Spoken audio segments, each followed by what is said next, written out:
Welcome to Tea, Toast, and Trivia. Thank you for listening in. I am your host, Rebecca Budd, and I look forward to sharing this moment with you. Behind me is a raven that sits on top of books. So you know tonight is a special event. For my friend and favorite Gothic horror writer, Catherine Cavendish, is joining us. And she will be reading from her new book, Ghosts of Chanterlands. Oh yes, there are ghosts. So you will be coming in to a new story of ghosts and eerie happenings. For our friend Catherine knows how to bring us into the story to share that special atmosphere of scary eeriness. And what's brilliant about Catherine is she brings us safe home. We have lived the story. We've experienced the drama, the excitement, the danger, and yet we have arrived home with a good feeling that we have read something special. So thank you for joining me tonight. And Catherine, thank you for sharing your story with us, but also for being a creative writer, for telling stories that have meaning and that give joy to our lives. So without further ado, here is Catherine. Until next time we meet, enjoy this moment. Hello, I'm Catherine Cavendish and welcome to my world. I write Gothic horror. Now a lot of people think horror is purely flying body parts / gore. Zombies waiting to tear you apart. Vampires lurking and ready to drink your blood. And werewolves, men who turn into wolves at the sight of a full moon. Okay, I will confess to dabbling in one werewolf. I've certainly had to go with a few witches, and I've kind of hinted at vampires. But my kind of horror is the kind that can happen to you or me. You know that feeling when you go and see a really atmospheric house? We call them stately homes or historic houses. Somewhere that's probably more than 100 years old and has dark shadows. And as you go through, you can kind of sense something out of the corner of your eye. It's fleeting. It disappears when you try and focus on it. But it's there. It's creepy. And you just know it could mean you harm. Well, that's the sort of thing that inspires me anyway. And it's what inspired my new novel. Now, my new novel is Ghosts of Chanterlands. And that's the cover. Sorry I can't show you the book with this gorgeous cover on it, but it's not available quite when I'm recording this. And at this point, it's an ARC, what they call an ARC, an advanced review copy stage, which doesn't have any sort of cover at all on it, really. Nothing to see here. But this is what it will look like. And specifically, Ghosts of Chanterlands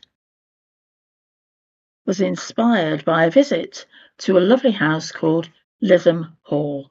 Now, Lytham Hall is in the northwest of England. And quite old, and it's a beautiful house. And one of its last inhabitants was a Lady Violet who couldn't handle the stairs in her later life, so she converted part of the house into her private apartment. And one of the rooms they now call Lady Violet's boudoir. And in Lady Violet's boudoir is a beautiful red sofa. Gorgeous it is. Every night, the staff fluff up those cushions and make sure that it's all pristine for the guests the next day. But so many mornings they will come in before any guest has arrived. and it's quite obvious from the indentations that somebody has been sitting on that sofa. And we all know who that is, don't we? Now, something else that inspired Ghosts of Chanterlands: otters.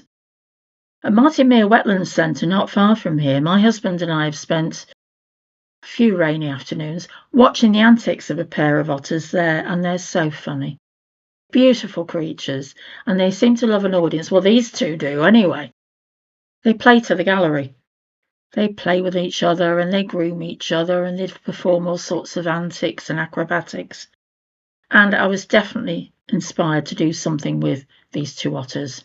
Not really, I left them where they were, obviously. But I feature them, or a pair very much like them, in Ghosts of Chanterlands in the lake there. Except that my otters, well, there's more to them than meets the eye. So, a couple of inspirations for Ghosts of Chanterlands. What is the story all about? Well, first of all, I'll read you the official blurb so you can get a feel of it. And then we'll go straight into the story, and I'll read you an extract from pretty much from the beginning, edited a little. 1940. 14-year-old Pamela Courtney is evacuated to Chanterlands, where she will live with her two spinster aunts, Jilly, the eccentric one, who dreams of her days as the star of the silver screen, and Bunny, ever practical and down to earth. But Chanterlands is home to more than just the living, and some of them do not rest in peace. There's a long dead lonely boy whose room she sleeps in, and that's only the start. Pamela discovers the long neglected attic, and as she sorts through the associated detritus accumulated over generations of her forebears, more ghosts stir, and an ancient feud reveals just one, the sinister secrets of this once great house. But in the grounds there is much more danger awaiting Pamela during that summer long ago, when war waged all over Europe, and the safety her mother had wished for took a dark and fatal turn. Ghosts of Chanterlands. Their home always smelled of lemons. I think Aunt Jilly used to mix lemon oil with the wax furniture polish, because every room in Chanterlands had that fresh citrus smell that never dissipated. My Auntie Jilly and Aunt Bunny. Of course, Bunny wasn't her real name. She was christened Florence Evangeline. Bunny was what her younger siblings, Jilly and brother Will, used to call her, because she was older and always wore her hair in a bun, even when it had ceased to be fashionable, and all the smart girls were cropping their hair, crimping, perming, or marcelling it into submission. Jilly was completely different. For every ounce of Bunny's common sense, down-to-earth practicality, Jilly added equal measures of head-in-the-clouds dreaminess. She told me that's what led her into movies, back in the silent era, when her perfectly sculpted face, large liquid eyes, and ability to express more emotion in one facial expression than most actresses could muster in an entire scene kept her in steady employment, right up until the talkies took over and Garbo requested a stiff drink. And don't be stingy, baby. Their brother, or Will. He died too young. Only 14 years old, thanks to an outbreak of scarlet fever at his boarding school. Such a scandal. Of course, he'd never been strong anyway, so I suppose he had little resistance. His lungs were bad and he had asthma. That's how I knew it was him, haunting the house. I could hear him wheezing up and down the corridors all night long. I heard him when I stayed with my aunts for the first time in 1940. Now, all these years later, as I ease my aching bones into the most comfortable position I can find, I hear him still. Much about Chanterlands has changed, but not that. Listen, and you'll hear him still. Auntie Jilly and Aunt Bunny were my mother's older sisters, In Bunny's case, this was by some years and another mother. The first Mrs. Jordan had been a lady with a title of her own. The Honourable Felicity Fenton's portrait still hung in the family home, right above the fireplace in the drawing room. Well, Aunt Bunny called it the drawing room, but the rest of the family always referred to the otherwise comfortable space as the sitting room, and that's what I always called it, earning an inevitable pursing of my older aunt's lips as a result. Felicity had died of complications following her only child's birth, leaving my grandfather with a house and new baby to care for, along with a small team of servants to manage it all. Nothing for which he, as a career military man, felt adequately trained. A new wife was needed, and one presented herself fairly swiftly by all accounts. Within 18 months of burying the Honourable Felicity, he was marching up the aisle of St Matthew's Parish Church in the village of Flockton-on-the-Water, with a slight, attractive, and much younger local girl, the daughter of the vicar who married them, and beamed as he pronounced them man and wife. Maybe Vivian was too busy bringing up Bunny, because it took her 11 years before she presented William with another healthy daughter, baptised Gillian, but always known as Gilly. Apparently warming to the concept of motherhood, Vivian went on to follow Gilly 2 years later with another daughter, my mother, Ellen. And then a third and last child, the much longed for son. William James Jordan was named after his father, but from birth showed signs of the physical weakness that would eventually contribute to robbing him of life while still in boyhood. At only 4 years old, he was diagnosed with asthma, and from then on, his father mostly ignored him. Here was not the son who would follow family tradition and enjoy an illustrious military career. On the other hand, Will's sisters doted on him. His half-sister Bunny remained somewhat apart, reserved and tight-lipped.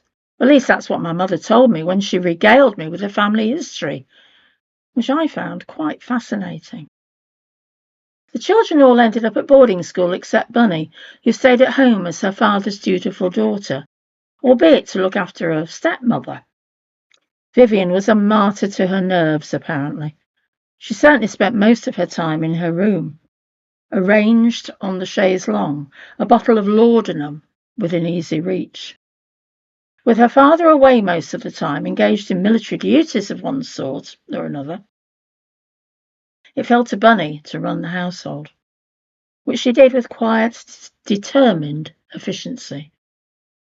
Gilly ended up at finishing school in Switzerland. Her expensive boarding school education had been largely wasted on her, as she showed no interest in any academic subjects beyond a little music, drawing, and, critically for her, drama. She enjoyed performing, being the centre of attention, and was a natural comedian. She also had a highly expressive face, having learned how to make the most of her large eyes.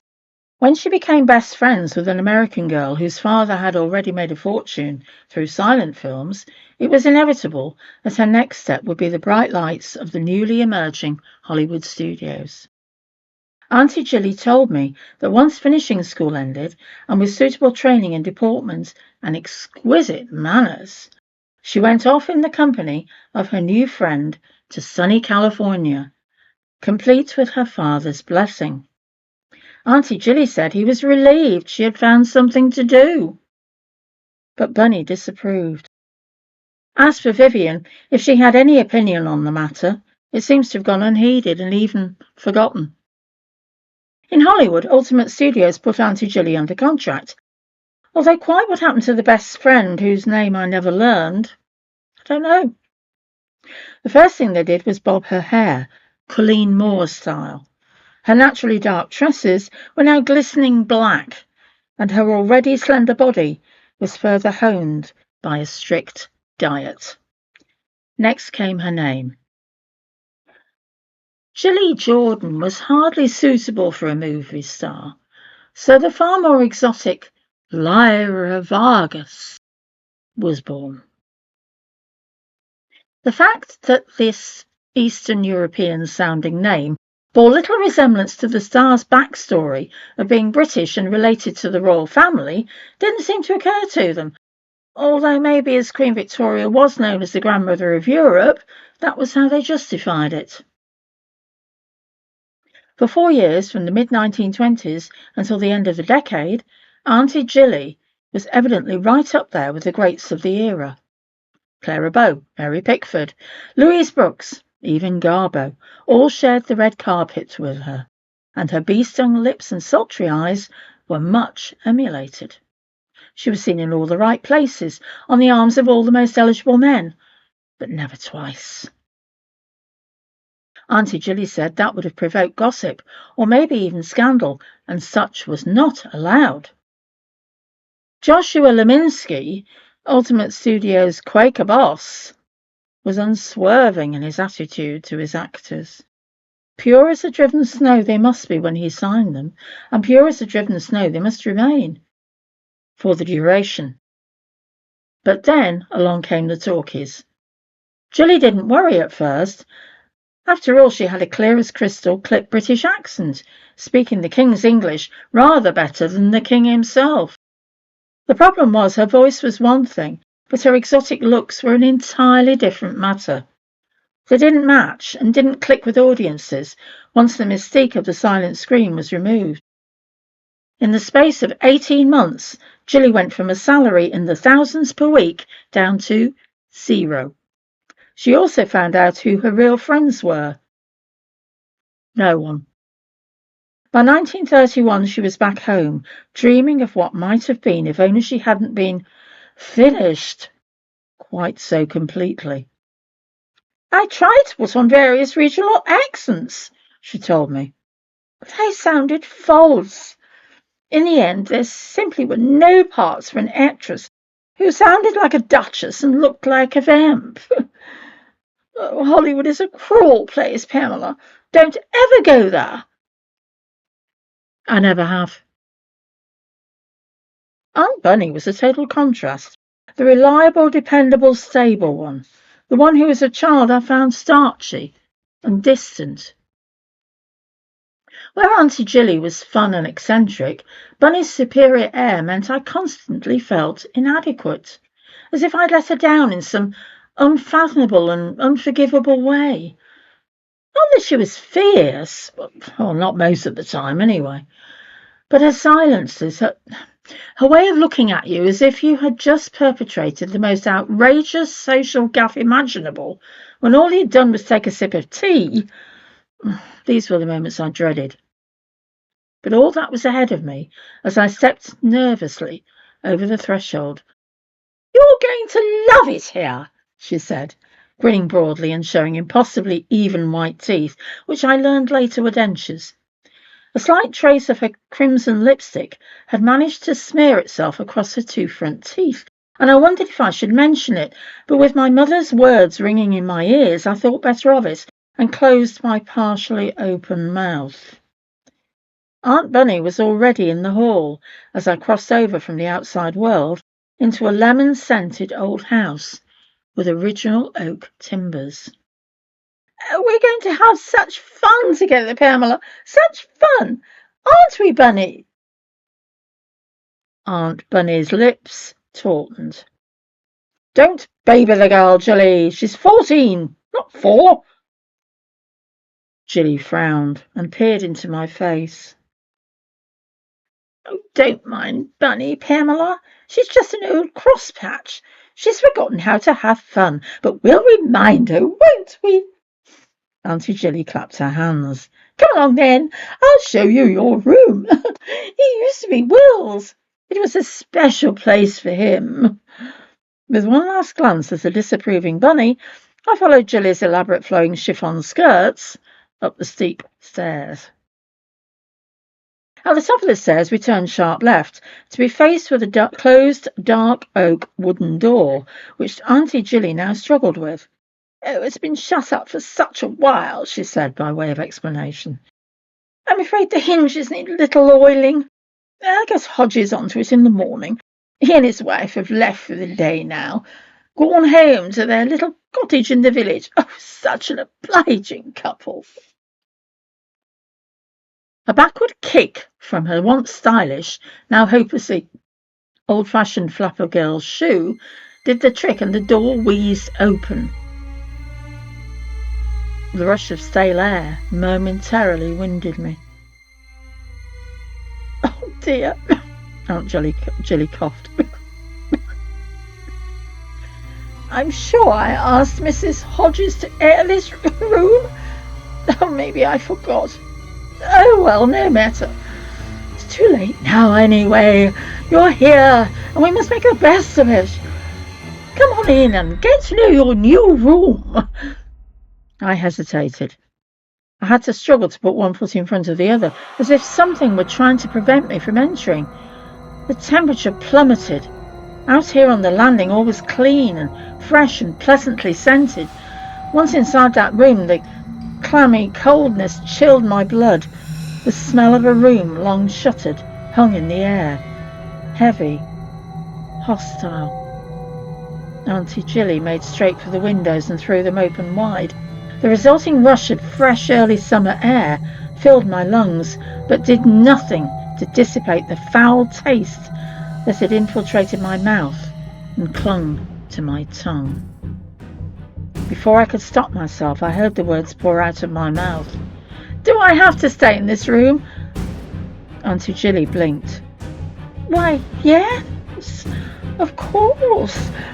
Oh, it's a perfectly lovely room once it's aired and freshened up and you've made it your own. We loved it here. Of course, he had all his toy aeroplanes and motor cars around, and his soldiers, of course. Oh, there were always lots of soldiers. Whole battalions of little tin men fighting battles he'd read about in those books of his. She sighed as she looked around. Of course, most of that stuff is long gone. First to the attic, and then Bunny. Well, your aunt decided it was silly to keep them all gathering dust up there, and sent the best of them off to the church fete or somewhere. Raised quite a bit of money for the poor children in Africa, I think. Church Missionary Society. Yes, that was it. She ran her finger along the top of a chest of drawers and wiped the resulting dust off onto his skirt.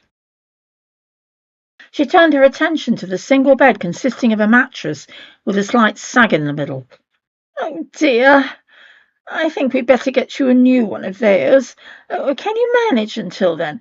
It'll probably be a week or two. I don't know where we'll need to go. I can't think of anywhere in the village that sells mattresses. I'll tell Bunny. We'll organise a trip into town. Make an afternoon of it. Oh, you'll enjoy that, won't you? Oh, we can finish off with cream tea. She seemed suddenly on edge, as if the room was beginning to get to her, too.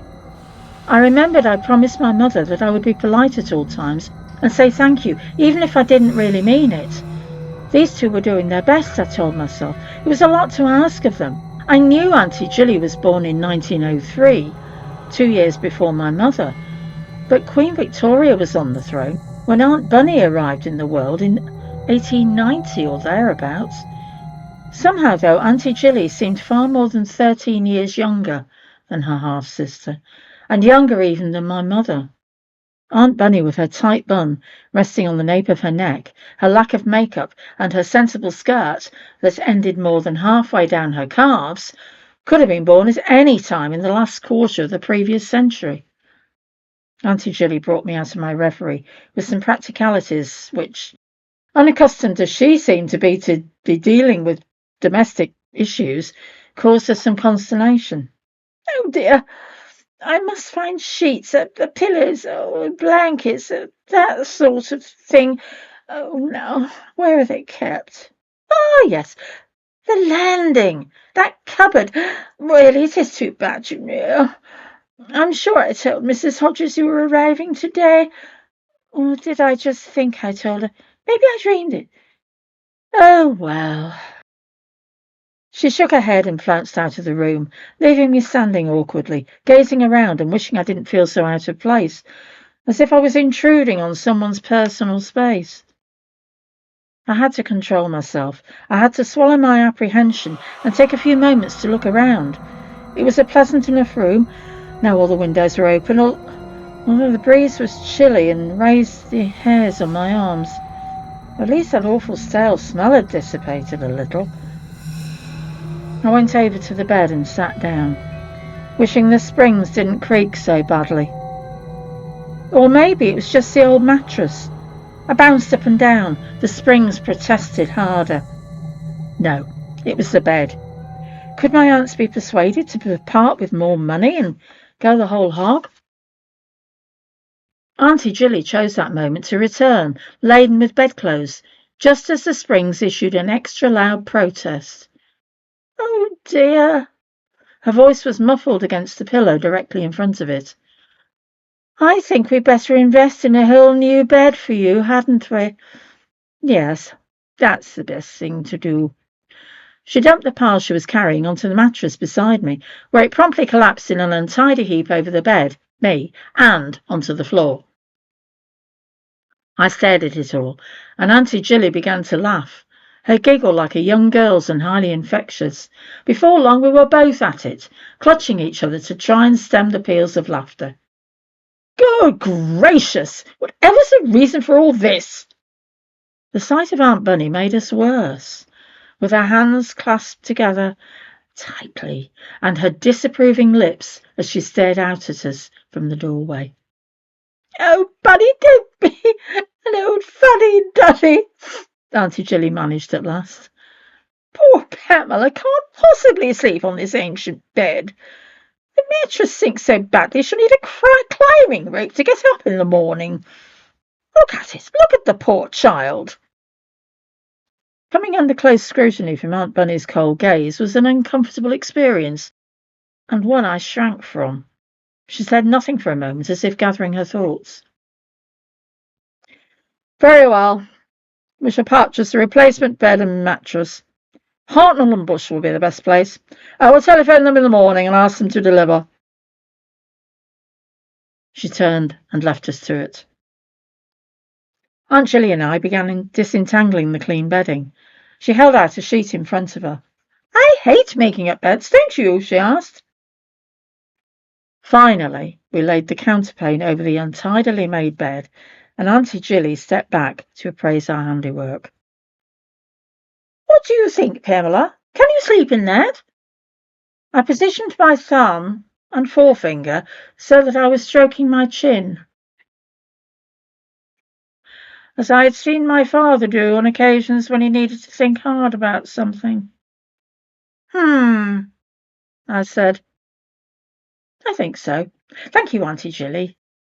She gave a light laugh and clasped my hand tightly in hers. Then she addressed the spot in the ceiling. See, Will, this is your niece, Pamela, and she's going to be staying in your room for a while. Be nice to her, won't you? That first night I pulled the covers back and climbed into bed. It was too quiet. I was used to the tranquillity of the countryside, of course. Hosneybrook was hardly a heaving metropolis, but this was a different kind of quiet. It seemed to hang there, in the darkness, as if waiting for something to happen, something that would shatter the perfect stillness. I lay on my back, eyes wide open, staring up at the ceiling, unable to make out anything in the inky blackness. But I was certain there was something there, and whatever it was, didn't altogether like me being around. I mean you no harm, I whispered. Please let me stay, and don't frighten me.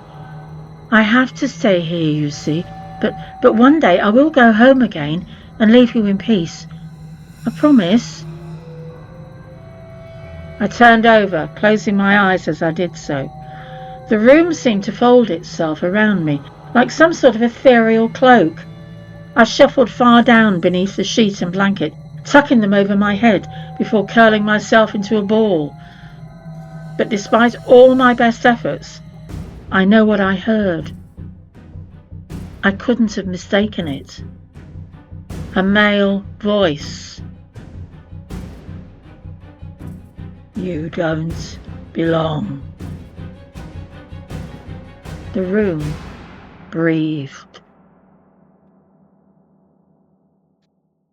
So, what's going to happen to Pamela as she stays Chanterlands, the house her mother evacuated her to, because it would be so safe, tucked away in the little village deep in the countryside? I will see you again, and in the meantime, a huge thank you to Rebecca and Dom for all their hard work. Enjoy your tea and your toast. This has been a bit of Gothic trivia, and I hope you enjoy the Ghosts of Chanterlands. I look forward to darkening your doors sometime in the future. Bye bye.